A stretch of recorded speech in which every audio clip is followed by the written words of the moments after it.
Mapagpalang araw po sa ating lahat.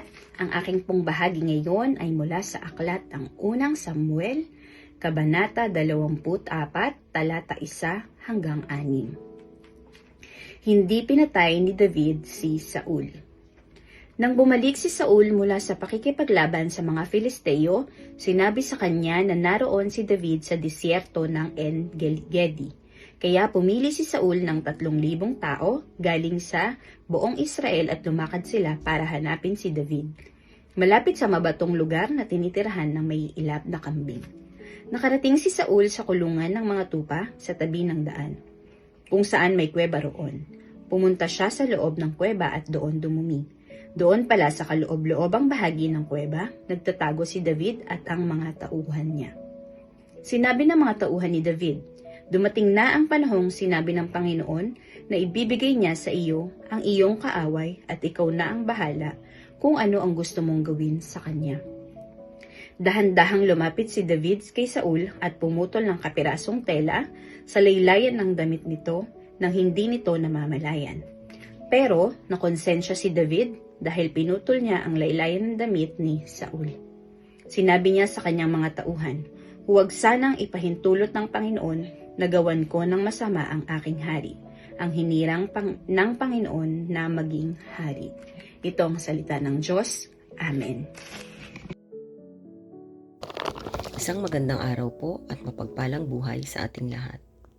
Muli niyo po akong samahan sa pagbabahagi ko ng salita ng Diyos. Sinasabi po dito sa aklat ni Samuel, Kabanata 24, versikulo 7 hanggang 12. At napakiusapan niya ang kanyang mga kasama na huwag galawin si Saul. Ito namay nagtindig na at nagpatuloy ng kanyang lakad. Nang malayo-layo na si Saul, lumabas ng kuweba si David at humiyaw, "Mahal kong hari." Nang lumingon si Saul, buong paggalang na yumukod si David. Sinabi niya, "Bakit po kayo naniwala sa nagsabi sa inyo na ibig ko kayong patayin? Pinatunayan ko ngayon na hindi totoo yon. Nang kayo'y manabi sa may bunganga ng kuweba, ibig kayong patayin ng aking mga kasama. Ngunit hindi ako pumayag. Sinabi ko sa kanila na hindi ko maaaring pagbuhatan ng kamay ang aking hari pagkat siya'y hinirang ni Yahweh. Narito, ama ko, ang kapiraso ng laylayan ng inyong balabal. Kung ito'y napiraso ko sa inyong kasuotan, magagawa ko ring patayin kayo noon kung gusto ko. Ito ang katunayan na hindi ko kayo gagawa ng masama kahit pinagpipilitan ninyo akong patayin. Si Yahweh ang humatol sa atin. Siya na ang bahala sa inyo. Ngunit hindi ko kayo maaaring pagbuhatan ng kamay." Ito po ang mga salita ng Diyos. Amen. Ang aklat ng unang Samuel, Kabanata 24, versikulo 13 hanggang 17, at ang sabi nga ng kasabihan, "Ang masamang tao lang ang gumagawa ng masama, kaya hindi ko kayo gagawa ng masama. Sino po ba ako at hinahabol ako ng hari ng Israel? Katulad lang ako ng isang patay na aso o isang pulgas. Ang Panginoon sana ang humatol at magdesisyon kung sino po ang may kasalanan sa ating dalawa.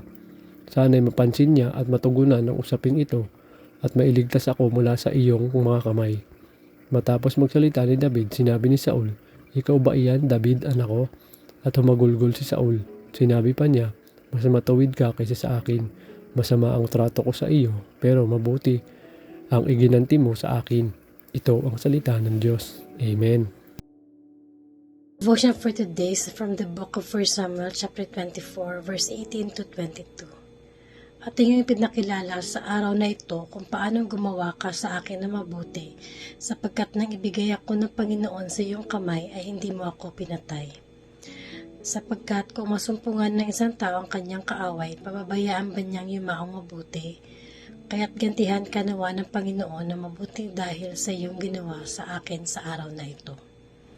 At ngayon, narito talastas ko na, ikaw ay tunay na magiging hari, at ang kaharian ng Israel ay matatag sa iyong kamay. Isumpa mo ngayon sa akin sa pangalan ng Panginoon na hindi mo puputulin ang aking binhi pagkamatay ko at hindi mo papawiin ang aking pangalan sa sambahayan ng aking mga magulang. At sumumpa si David kay Saul, at si Saul ay umuwi, ngunit si David at ang kanyang mga lalaki ay umakyat sa katibayan. This is the word of God. Amen.